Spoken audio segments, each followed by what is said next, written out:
Selamat pagi, Jess. Pagi. Jess, gini loh.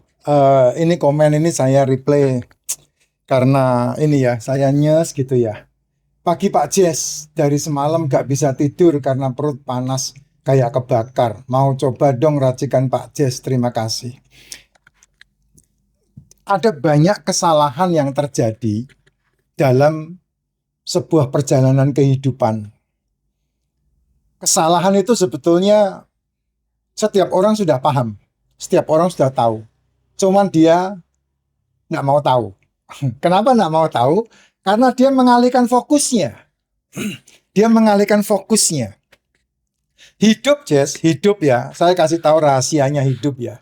Hidup itu, kamu bisa mengendalikan hidupmu dengan satu kata saja. Yaitu apa? Fokus. Fokusmu apa?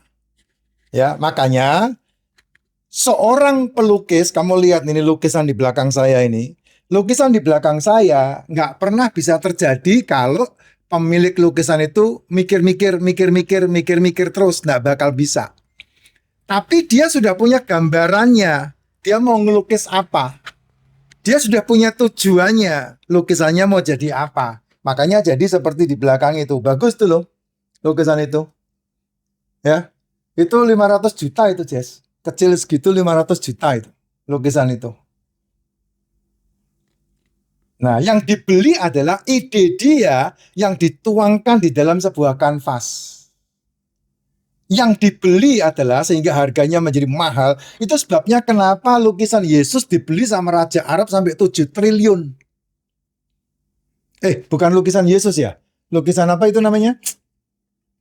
Yang Leonardo DiCaprio, Leonardo da Vinci itu dibeli sama 7 sampai 7 triliun. Kamu pernah lihat water lily, lukisan water lily itu? Water lily itu di Van Gogh yang lukis itu harganya sampai nggak umum harganya. Kenapa bisa sampai seperti itu? Karena itu adalah tujuan yang dia tuangkan di dalam lukisan itu. Nah, sama hidupmu juga begitu. Tujuanmu itu apa? Tujuanmu dalam hidup itu apa?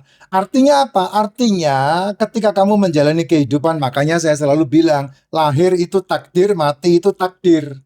Di antara antara lahir dan mati itu tanggung jawab. Nah, tanggung jawab ini kamu harus memutuskan, fokusnya itu dibuat. Kalau kamu tidak melakukan itu, ya kamu tidak mendapatkan apa-apa. Gamang sepanjang hidupmu, gamang. Kamu tidak dapat apa-apa. Kamu hanya ngikutin arus. Sedangkan air yang memiliki arus saja ada tujuannya, yaitu apa? Muara. Hilir. Itu air. Nah, kamu tidak punya tujuan itu, ya sudah. Waktumu, tenagamu, pikiranmu, hidupmu dimanfaatkan sama yang bisa memanfaatkan kamu. Salah satu yang memanfaatkan kamu adalah penyakit. Salah dua yang memanfaatkan kamu adalah kartel. Salah tiga yang memanfaatkan kamu adalah business owner. Itu yang menjadi masalah hidup di situ. Gitu. Makanya kamu boleh baca buku yang pernah saya baca, namanya Seven Habits. Itu sampai ditrainingkan loh itu. Saya kalau mentrainingkan Seven Habits itu, orang bisa bayar saya satu kali training itu 60 juta loh. Seven Habits itu. Seven Habits itu ada 7 habit. Nah, habit nomor 2 yang kamu harus tahu adalah mulailah dari tujuan akhir. Nah, kalau kamu mau memulai dari tujuan akhir, maka kamu mendapatkan apa yang kamu inginkan. Contoh, masalah keuangan, masalah finansial. Tujuan akhirmu apa? Tujuan akhirmu apa?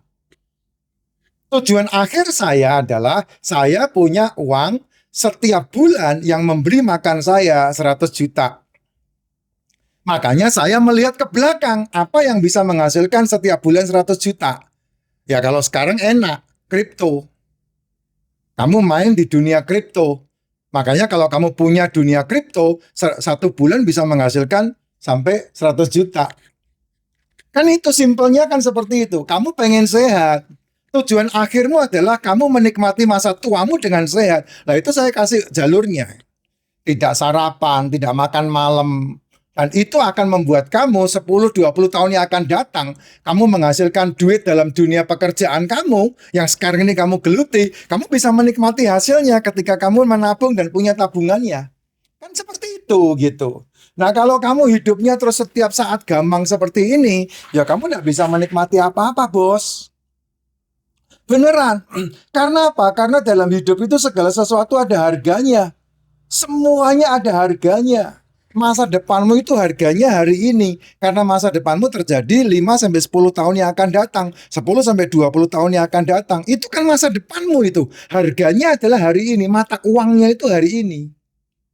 Kamu pengen punya deposito, kamu pengen punya hasil setiap bulan menghasilkan 100-150 juta per bulan. Itu depositonya mata uangnya hari ini. Gitu. Nah, hari ini kamu melakukan apa? Karena apa yang kamu terima hari ini itu adalah akibat dari 5-10 tahun yang lalu.